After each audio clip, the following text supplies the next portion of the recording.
Wow. So the MAGA movement is absolutely being exposed, and basically they're fighting each other and turning on each other at Turning Point of all places. And if you don't know what this is, basically it's a Charlie Kirk organization where all these people get up on stage and they're essentially saying how much they don't like each other. It's the most weird stuff. Check this out. This is Charlie Kirk's wife talking about grifting of all things. Watch. The devastating loss of Charlie Kirk, my incredible husband at UVU. Caleb has persisted with the same gift. Grit. It has been a long day. Trust me, you're not a grifter, honey. It's all good.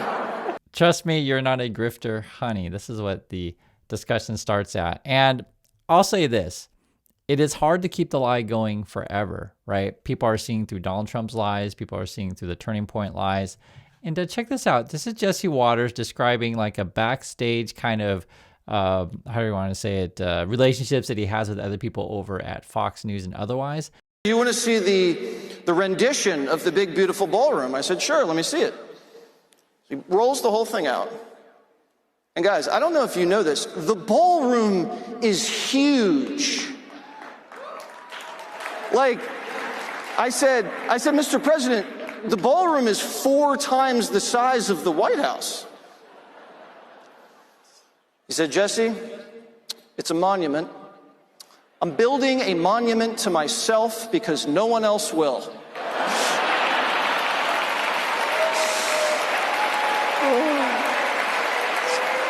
So we're laughing at Trump talking about essentially being a dictator and spending all this money to build this stupid ballroom, right? Bigger than the White House. And it's like funny to these people, like, what? The whole thing is weird.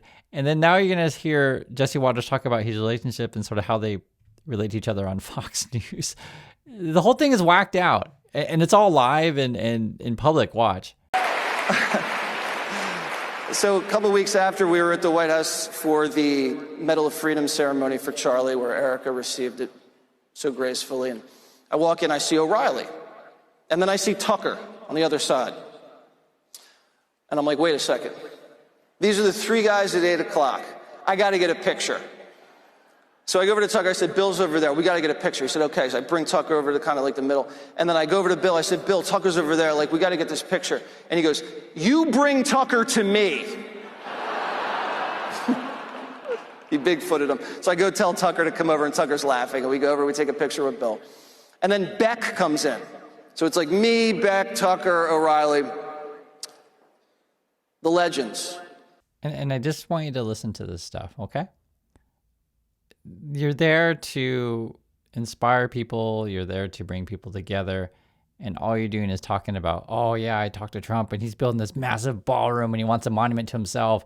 And then I met all these legends of Fox News and we want to take a picture and we're talking about who is going to go to who. And I laugh at this stuff because it's obvious who these people are. And it's sad if anyone falls for it, right? That's why we talk about first, Erica Kirk's talking about grifters. Now we're talking about legends and monuments, building it to yourself. Now you're going to hear some more. Look at this. This is, I can't remember her name, honestly. Megyn Kelly, that's right. This is Megyn Kelly talking about Ben Shapiro and their like relationship. And also it shows basically the backstabbing that can go on in these kind of environments. Listen to the way that she talks about it. Eddie, and I resent that he thinks he's in a position to decide who must say what to whom and when. Thank you. So I don't think we are friends anymore. I've been a very good friend to Ben. Nobody knew who the heck Ben Shapiro was when I started putting him on my shows on the Fox News channel, and I helped make him a star. Now I want to point out something too, how you understand how this world works, right? So she's referring to Ben Shapiro and she's talking about, oh, I helped make him a star or whatever, right? These are all essentially, they act like celebrities. They act like, you know, Mean Girls kind of clique. Oh, I built up who you are, like that. But that's how these environments are. It's all fake. People pretend to like each other just to advance their careers. And it's just a terrible work environment all around. You've known this stuff. Anyone who's worked in entertainment, you know these kind of things. It's like, it's every day you have to hang out with people that you don't like. That's basically what it ends up being. And essentially you want to replace people. The whole thing is sick. And then they're going to talk about like how they turn on each other. And I've been very, very good to Ben over the years, and he's been good to me too. He just recently came on my tour, as did you, and I gave him the most kind introduction I could possibly give him because I know that he's losing subscribers a lot. And so I tried to do something nice for him by giving him a long 10-minute intro and personally vouching for him. And we mixed it up on Israel out on stage. It wasn't Israel because we're on the same place on Israel. We mixed it up over whether Tucker Carlson should be excommunicated from the conservative movement, which I do not believe. And thank you. Right, so they're basically talking about who gets to be in the Mean Girls clique and who doesn't get to be in the Mean Girls clique. Like, oh, look what she's wearing. I mean, that's what this whole thing ends up being, right? That's how they act. And like I was saying, guys, who's been in entertainment or in these kind of things, you'll know it's a cutthroat industry, right? And then now she's kind of complaining about how I guess Ben wasn't thankful enough or whatever. They're turning on each other. And when it was over, we hugged, said goodbye, and then we had a nice text exchange a couple days later saying our friendship was important to us. And the next thing I saw was him attacking me on stage last night as a coward. So that's not friendship. And it's interesting because, again, this whole thing is supposed to be about building up young people. And I'll show you a bit of kind of regular people more talking about how they're disappointed in all these like Fox News and podcasty people, however you want to call these people, right? Charlatans, grifters, or whatever. But this is who they are. That's why you have to see like the Jesse Waters and the Kirks and the Megyn Kellys here and the Shapiro's. This is who they've always been. And it's funny to actually see them now attack each other and expose the culture there. This is now, what's this Bannon dude? He's going to be complaining about Shapiro. Listen to this. Shapiro is like a cancer, and that cancer spreads. It's a cancer, and it metastasizes. He tried to take over Breitbart, and I ran him out of there. He tried to take over David Horowitz's, who was his mentor. Don't ask me. Ask the guys associated with David Horowitz what he did there. He tried to take that over. And mark my word, he will make a move on Turning Point because he's always been envious of Charlie Kirk. Right? Isn't this weird to see this stuff play out? And you're also going to now hear Ben Shapiro's side, and he's going to be saying kind of the same thing about the other people. And again, this is supposed to be a positive event for young people. That's why this whole thing is a joke, because you can't keep the lie up, going forever. And listen to this. But today, I want to talk about something even more important. How to discern those attempting to speak truth from frauds and grifters.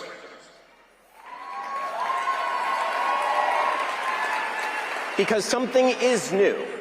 An informational environment rife with both opportunity and chaos. Opportunity because the legacy media gatekeepers are no longer in charge of what we see and what we hear. And chaos because an anarchic informational environment means we actually have to be smart in how we assess the information and arguments that we hear. So I want to stop there. So I actually do agree with his point here, right? There's so much information out there these days. It's good to think critical about this stuff. And that's something I emphasize with you guys all the time. And I'll just be frank with you guys. I really love our community because you read through comments and people are really smart and critical and don't necessarily just accept everything at face value. Like actually sit down, think about things. And I always say the same thing, have a real conversation. It's important to do this stuff. And the way that sort of these culties work, which is basically these are all cult people, cult members, however you want to call these people, led by a bunch of grifters, liars, and scammers, etc. Is they just want you to willingly accept anything and everything. And essentially what we're watching here is if you're an attendee at this event, you're watching mom and dad fight, they're getting a divorce, and you're just like a kid going, well, I don't know what the heck's going on with these people. And then understand it and realize that a lot of these people are really psychotic. Why does that matter? Well, because today the conservative movement is in serious danger. It is in danger, not just from a left that all too frequently excuses everything up to and including murder. The conservative movement is also in danger from charlatans who claim to speak in the name of principle, but actually traffic in conspiracism and dishonesty, who offer nothing but bile and despair, who seek to undermine fundamental principles of conservatism by championing enervation and grievance. These people are frauds, and they are grifters, and they do not deserve your time. Frauds and grifters and don't deserve your time. Ouch. And this is actually really interesting. they are kind of talking about the mood because basically all these people traveled out to this event. I guess it's in Phoenix, Arizona, and then they have to listen to these people on stage go and fight each other. That's weird, right? But listen to this, because I always want to have discussions about this stuff because there is a truth about this, and there's a truth of happening what's in America is basically people are searching for leadership. People are searching for some sort of savior that, these turning point people all kind of want some sort of savior to come save them. That's basically what it boils down to. But, be it that people need a parental figure, mom figure, father figure, whatever, young people do need guidance. And I think that's, not making fun of young people, I'm just saying that's what young people need. They need good role models and guidance. And just my personal experience, if you guys don't know, I was a professor for about 10 years, and that's what I would do every single day. I'd come in the classroom and try my best to just be a good guide for people and say, hey, this is what's going on in the world. These are different points of view. You can decide what makes sense for you. I always make it clear what's my point of view, but you don't have to necessarily agree with me all the time. But do lay out all the facts as best I possibly can. And so it's fascinating, though, to see that. And this is a message that anyone, doesn't matter which side of the political aisle you're on, that you should understand. Young people need good role models. Clearly, these turning point grifters aren't that. People standing. Who do they stand with, Tucker or Shapiro? So interestingly enough, I think most of what I'm hearing from most of the students around here are that they're not really wanting to pick sides at all, that most of them want to see a return to the kind of debate where we disagree with each other's policies, we disagree with certain perspectives, rather than saying, I support this person. And I think this is part of the grift in general, it's part of the culture of conservative influencership, where it's less about, hey, that's my guy, and more about, I agree with these specific policies. For instance, I can agree with Tucker when it comes to how you platform people, how you allow people to speak and to debate, and I can disagree heavily with Tucker when it comes to Islam and Islamophobia. And I think we should be able to have those conversations without devolving into name-calling and insulting people on the basis of their beliefs. And so what's actually fascinating to hear this also, and I've noticed this, it's a big part of social media, and I'll be frank with you guys, it happens on many, many channels out there, be it right-wing channels, left-wing channels, or whatever. A lot of these people are untrustworthy, and also it's a kind of a culty thing in a way to where people feel like you're supposed to agree with everyone. and like, what I mean by that is, like, if you watch a particular channel, you have this like weird feeling like, oh, to be part of that cult, I have to believe and agree with everything that someone says, which is really weird and bizarre. And it's interesting, though, that this guy's kind of pointing, to some pushback to that kind of world, to where you have to pick your savior or hero or whatever. And engaging with the beliefs themselves. Michael, we've been hearing from a lot of folks that it seems like people are trying to jockey to be the next Charlie Kirk. Are you guys sensing that sort of a vibe there? Yeah, that's exactly the vibe I'm getting from most of the infighting that I've been seeing, not only here at America Fest, but over the past couple of months since Charlie Kirk's assassination. I've been sensing the same vibe from most of the conservative influencers all around the circle. And we can name names, right? We could talk about Candace Owens, Ben Shapiro, Tucker Carlson. It seems like everyone's in a race for who has the movement, who's the next Charlie Kirk, because I think we could all understand largely that Charlie Kirk was holding a lot of this coalition together. And you can see this here, right? They have an advertisement for Rumble, which is like your crazy right-wing, I don't know if you want to call it Twitter or YouTube. They're talking on this channel. This is Newsmax 2. Conservative pundits clash at AmFest 2025. So Newsmax is crazy right wing also, and they're even talking about how, like, these crazy people that people watch on YouTube or whatever, the Candace and the Tuckers and whoever, are all fighting each other to, like, try to be the next cult leader. That's basically what it ends up being. And also, it really exposes a lot of, like, much of the whole Charlie Kirk thing was a total fraud and a scam. I could point that out with anyone who, any reasonable sense. I'm just being frank with you guys.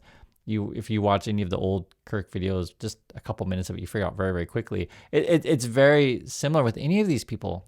Like the stuff they spew is nonsense, and it's sad that anyone falls for it. But you have a lot of vulnerable people out there in the USA. You have poor economic conditions, poor education, and then people are, like, looking for a savior figure. That's what it ends up being. And so then they want someone to just scapegoat, right? Great. And I think people are saying, well, I want to be the next big name. I want to make the decisions on what the conservative movement gets to look like, rather than all of us saying, hey, we have differing opinions and we should put those intellectual debates forth and allow we the people to decide what we believe, because that's what America's founded on. Right. So they're talking about like everyone's like, I want to be the it person. I want to be the it person, you know? It's not really much about teamwork over there, which is not sustainable whatsoever. This whole thing is completely unsustainable. Listen to more. They're going to also talk about like how the discussion will be on like pushing particular candidates now. Well, you know, the other big story coming out of this is what Erica Kirk said.